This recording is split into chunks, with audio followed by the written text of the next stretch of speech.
The Atlanta Braves beat the Washington Nationals last night, but Ronald Acuña Jr. left the game with a potential injury. What do we know, and is he going to be okay? Let's talk about it.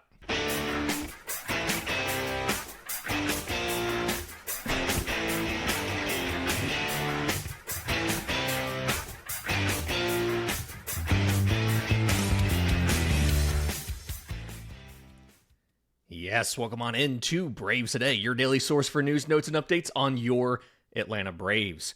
I'm your host, Lindsay Crosby. You can follow me on social media at Crosby Baseball. You can find all my written work, bravestoday.com. That's the Braves Today Substack, as this is both a podcast and a newsletter. We're proudly part of the Believe Podcast Network and presented to you by FanDuel. Download the FanDuel app or go to FanDuel.com to get started.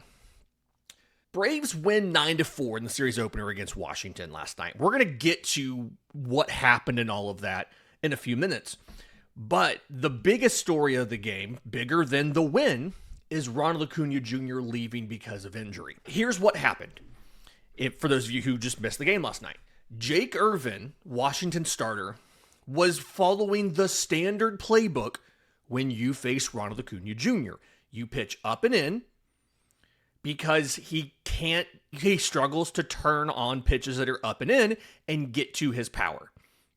So in the fourth inning, the second at bat for Ronald, Irvin hits him in the elbow with a pitch. This is, it was the second pitch of the at bat. The first one was a slider in the dirt down and away. This one's a sinker that runs in and it hits him on that big elbow pad that he wears. So he's no worse for wear. He goes to first base. He then, by the way, gets immediately picked off. Frustrating. He gets picked off, hung up between first and second in a brief rundown and is picked off. When he comes back up in the sixth inning, Mike Yastrzemski's on on second base, thanks to a throwing error on an infield grounder. And Ronald ends up getting hit by an 0-1 pitch. And this had been a sinker down and in that he fouled off. And then a four-seamer up and in, misses the elbow pad, and it catches him on the top of the hand. It looks like it's the top of the left hand. He jumps out of the way, and he's holding his hand, and Braves trainers come out and look at him. They determine they think he's fine. He goes to first base. That was the last batter that Jake Irvin faced. They pulled Jake Irvin at that point. And from a game perspective and everything, I get it. Irvin was only at 70 pitches. But it was the third time through the order. He now had 2 runners on and no outs in the sixth inning. Ronald is out there. He advances to second on a pass ball. He scores on a Drake Baldwin double. Atlanta keeps batting. Mike Yastrzemski makes the final out of the inning. So the Braves batted around in the inning. It was a 5 spot on offense.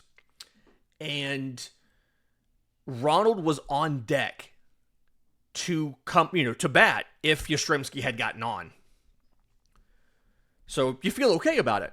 And then the Braves decided, when they went to take the field for the bottom of the sixth, they sent Eli White out to play right field and pulled Ronald from the game. We don't know for a fact, was that because they were concerned about the hit by pitch and he was having pain? Was that because at that point it was a 3-run lead and it was a 4-run lead at that point, and they were confident that the game was under control? Washington ended up getting 1 back in the bottom half of the sixth inning, and then Atlanta picked up 2 more to put it away in the top of the ninth, meaning that Raisel Iglesias warmed up, but they didn't actually, or started to warm up, but they didn't actually need him, and they went with Joel Payamps to finish this one out. X-rays at the ballpark were negative.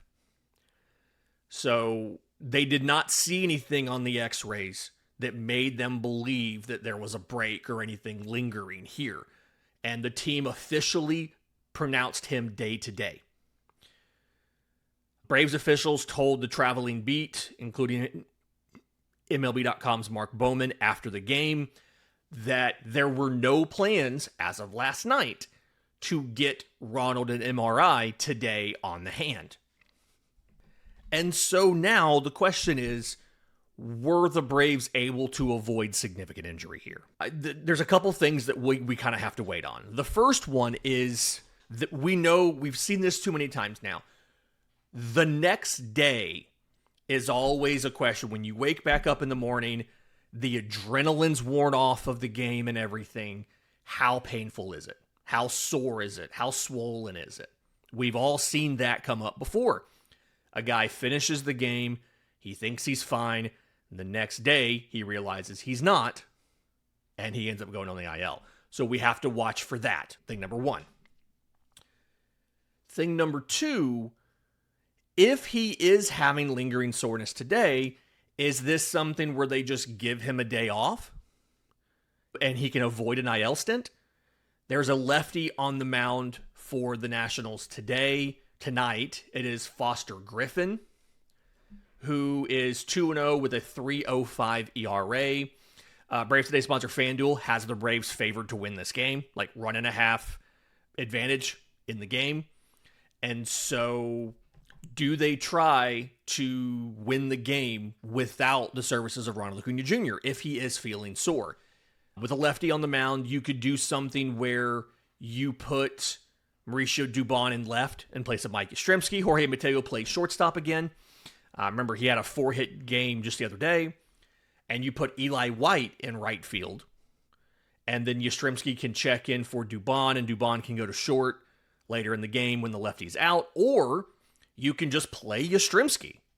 They have been willing. Sometimes it was the Eli White plantar fasciitis thing where they had to.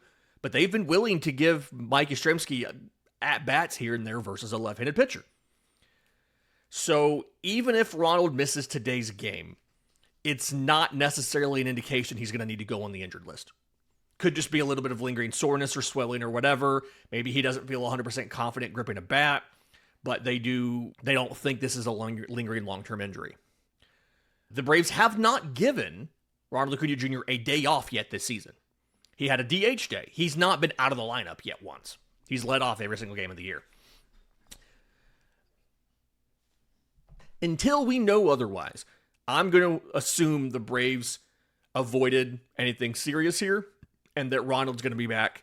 If not today, then tomorrow or something. So I'm going to choose optimism here and say, hey, they didn't see a break last night. He was going to bat before they pulled him from the game.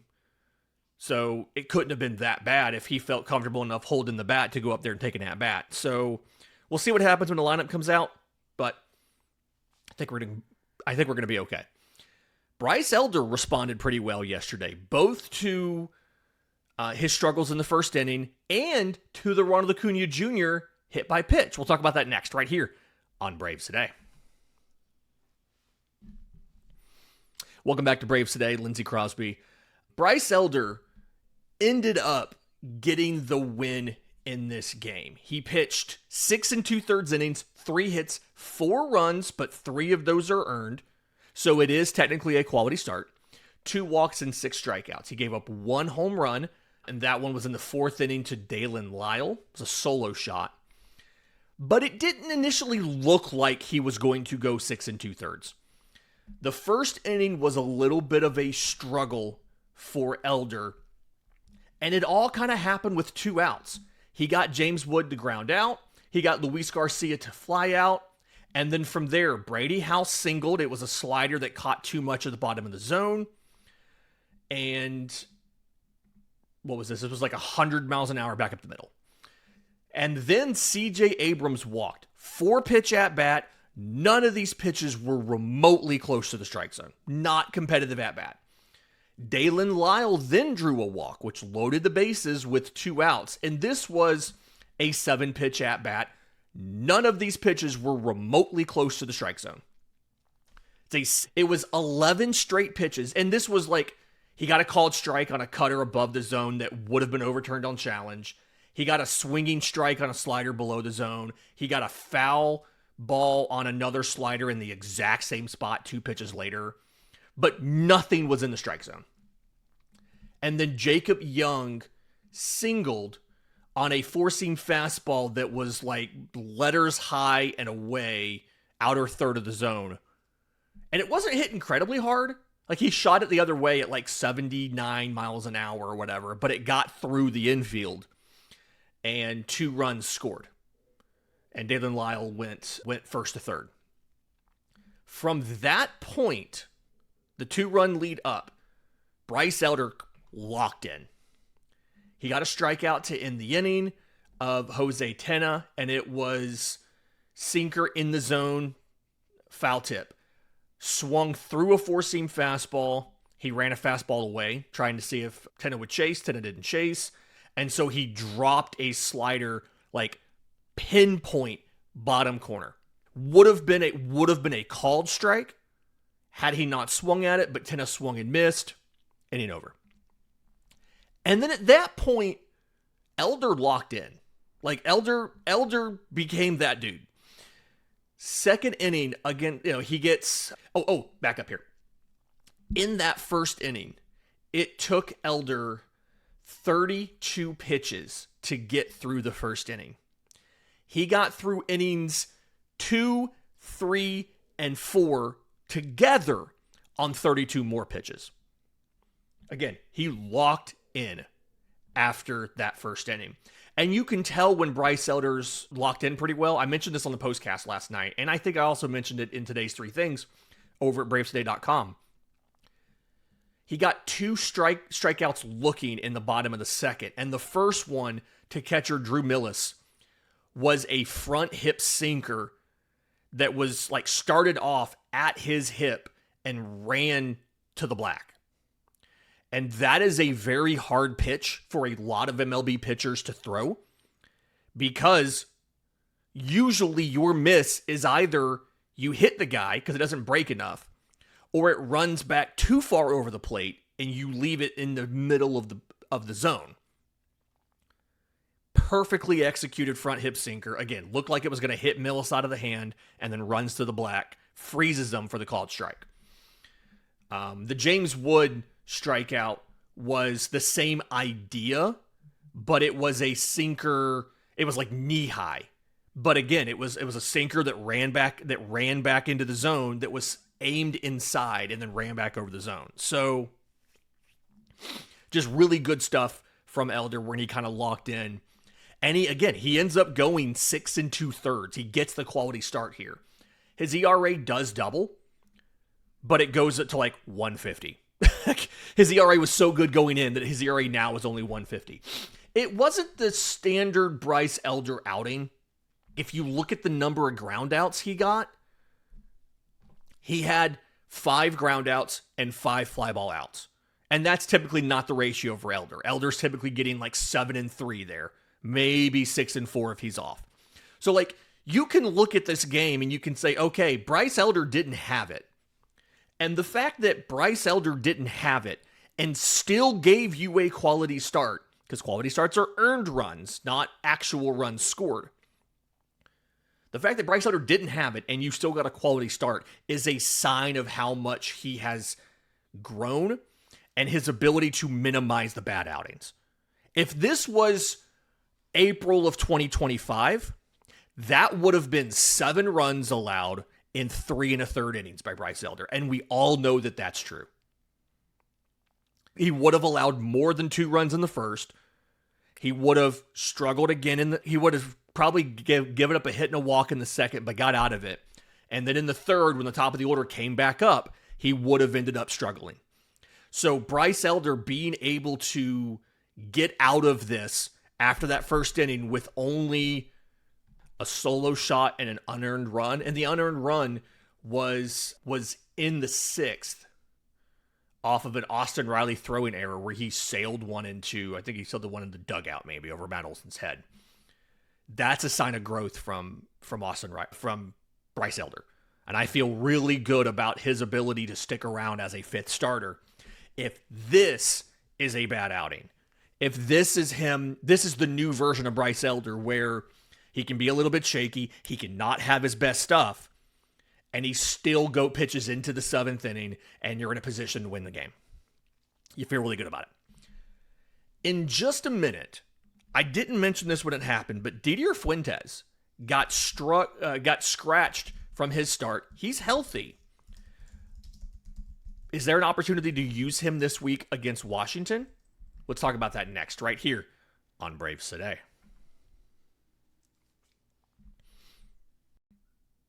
Didier Fuentes has been, like, his year-over-year improvement has been one of the big stories when it comes to Braves prospects.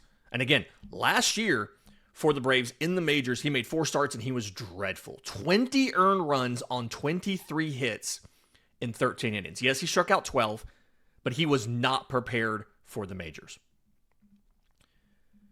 But this year, he's looked pretty good.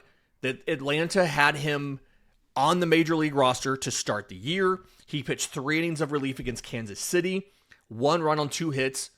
He pitched 4 innings of relief, 1 run on 2 hits, 1 walk, 4 strikeouts. They then optioned him down to the minors, and he's made 3 starts for Gwinnett. The first one was an abbreviated start on regular rest, 3 2/3, 1 hit, no runs, 1 walk, 7 strikeouts. That was on the road against Round Rock, which I believe is the Rangers affiliate. It's a Round Rock Express. And then at home versus Nashville, quality start. 6 scoreless innings, 2 hits, 4 walks, 8 strikeouts. He got pushed up to like 80-something pitches in that outing. He then did struggle on the road in his final start for AAA that he made. On the 14th, 7 innings, 4 runs on 5 hits, 1 walk, 5 strikeouts. Gave up a homer there, but another 80-something pitch outing. He was supposed to pitch earlier this week. I think it was on Sunday. And he got scratched. Healthy scratch here. They skipped his start because the Braves are in another long stretch without an off day. This is 10 games in 10 days. And so the thought process here is twofold for Atlanta. Number one, if they need bullpen help, length out of the bullpen, they can call him up and use him for length out of the bullpen. Because when you send a guy down, which they've sent down a couple guys, Dylan Dodd, a couple other guys that they've used, you have to stay down for 15 days unless you are replacing an injured player. And so most of those guys are unavailable. Didier Fuentes is not. So maybe they call him up to take some length out of the pen. There's not a lot of options to make a roster spot. I think we've seen they're not going to try the DFA thing again with Martin Perez. And so you probably would need to get rid of somebody. Jose Suarez, Ian Hamilton would be probably, or maybe Joel Payamps. Like those would be, I'm assuming they're okay with Payamps because he pitched the 9th last night. I'm guessing Jose Suarez, who is up again for today's game. He pitched 52 pitches on Friday. He should be up today. He's probably the one that they would DFA to add Fuentes if they wanted to use him in a bullpen role. The other option here is they could use him as a starter. We talked about this. Would they try it at home versus Miami? They hadn't won the series yet, but you can see a scenario where if Reynaldo Lopez can outduel Foster Griffin tonight, and again, Braves Today sponsor FanDuel has the Braves favored to win that game. It's minus 1.5, and the money line is minus 134. So the Braves are favored to win tonight. If the Braves win tonight, they could either say, hey, even if we lose Wednesday, we're okay with a series split and calling up Fuentes to start on Thursday. Or if you win on Wednesday, they might say, we're okay potentially sacrificing a sweep if it comes to that to be able to push Chris Sale from Thursday's day game series finale against Washington to the home opener on Friday night versus versus Philly. And so saying, hey, we can let Chris Sale pitch against Philly, which makes a ton of sense as far as the way you want to structure your rotation, right? So those are the scenarios where you could see Didier Fuentes called up. Do you use him as a log man? Do you use him as a spot starter? And I do think a lot of this depends on how you feel about his ability to hang at the major league level as a starter this year. He's a different guy than he was last year. Last year he was four-seam sweeper, and that's really all that he had. This year, four-seam fastball, splitter, slider. He is still two righties. He is fastball, slider only, right? In the minors so far, it's been 55% four-seamer, 44% slider. Those numbers don't add up to 100. I know there's rounding in there. To lefties, he's been using that splitter a bit. It's been like 60% four-seamer, 20% splitter, 18 or whatever percent slider, right? So he's been 3 out of every 5 pitches is a four-seamer, but he's mixing in almost equal usage of a splitter and a slider and to lefties. Righties are just fastball slider. It's an atypical profile. You usually see starters with more than 2 pitches to right-handers, but Spencer Strider did it. And so I'm not saying Fuentes is Strider, but you could see a path, and you could see why they would be willing to try it. We'll see what actually happens. We'll see what the plan is here. I do understand the value of, even if you don't have him pitch in the majors this year, or not this year, this week, I can still see the advantage of skipping a start in the minors for Didier Fuentes, simply because last year he pitched, He pitched 57 innings in the minors, and he pitched 13 in the majors. So he threw 70 innings last year. That's it. He's already at 20 2/3 this year.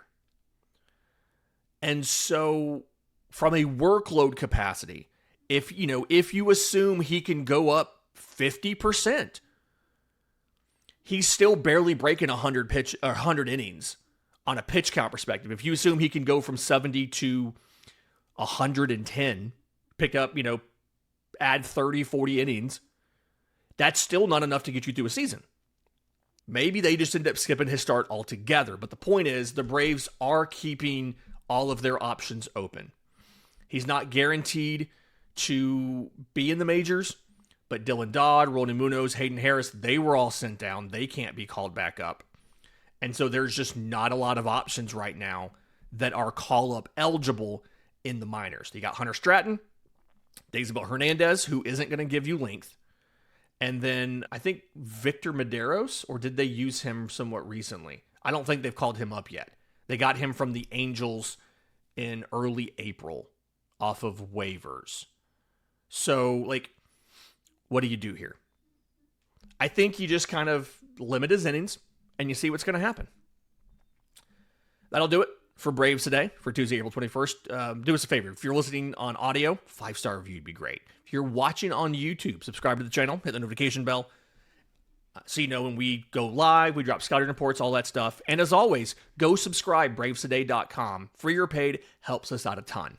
Until next time, this has been Braves Today.